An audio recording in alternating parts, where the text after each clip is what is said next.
समर्थ. नमस्ते. ज्योतिष kitchen and रेसिपीमध्ये आपल्या सगळ्यांचे मी अगदी खूप खूप मनापासून स्वागत करते. आपण नेहमीच सुरणची कापं करतो, बटाट्याची कापं करतो, पण आज आपण वेगळी अशी पौष्टिक बीटची कापं करणार आहे. त्यासाठी इथे बीट घेतलं आहे. पहिलं मी सोलून घेते बीट. अशी आपण कोशिंबीर वगैरे करतो, पण अशी कापं एकदा करून बघा. हे बीट मी सोलून धुवून घेते. झटपट होतात, जास्त वेळ पण नाही लागत आणि खायला पण पौष्टिक असं आहे ना. तर एकदा तरी करून बघा तुम्ही आणि माझा व्हिडिओ फुल वॉच करा प्लीज. इथे मी हे बघा बीट सोलून घेते आणि धुवून घेते.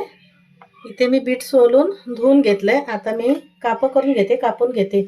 जास्त पातळ पण नाही करत आहे आणि जास्त एकदम जाडी पण नाही करत आहे, मध्यम आकाराची अशी हे बीट कापून घेते. मग लगेच शिजले पण जातात ते. इथे बीट मी कापं करून घेतली.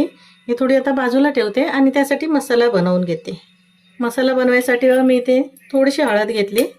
ही मिरची पावडर घेते, अर्धा चमचापेक्षा पण कमी घेतली आहे. धना पावडर, मीठ घ्यायचं आहे चवीप्रमाणे, जसं बीट असेल त्याप्रमाणे तुम्ही मीठ घ्या. इथे आलं आणि लसूणची पेस्ट घेतली आहे, अर्धा चमच्यापेक्षा पण थोडी कमीच आहे. आता हे सर्व मसाले व्यवस्थित असे मिक्स करून घ्यायचे. 1 चमचाभर मी तेल घालते आणि मिक्स करून घेते. इथे सर्व मसाले घातले, मिक्स केलं. थोडंसं तेल कमी वाटते, नाही तर पाणी घातलं तरी चालेल, पण मी तेल घातले किंवा पाण्याचा वापर करू शकतो. आता हे बीट घेते मी आणि सर्व मसाला लावून घेते.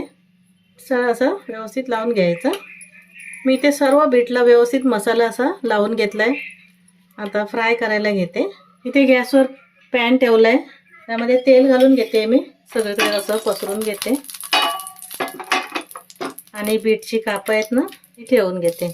तुम्हाला वाटलं तर तुम्ही रवा लावू शकता. मी इथे रवा वगैरे लावत नाही आहे, मला बीटचंच टेस्ट ठेवायची आहे, त्याच्यामुळे रवा लावत नाही आहे. इथे सर्व बीट मी पॅनमध्ये ठेवले आहेत आणि गॅस कमी केला आहे. झाकण ठेवते आणि शिजून घेते. इथे झाकण ठेवून बीट शिजत ठेवलेलं. आता झाकण काढते आणि परतून घेते. ह्याला काही शिजायला वेळ लागत नाही.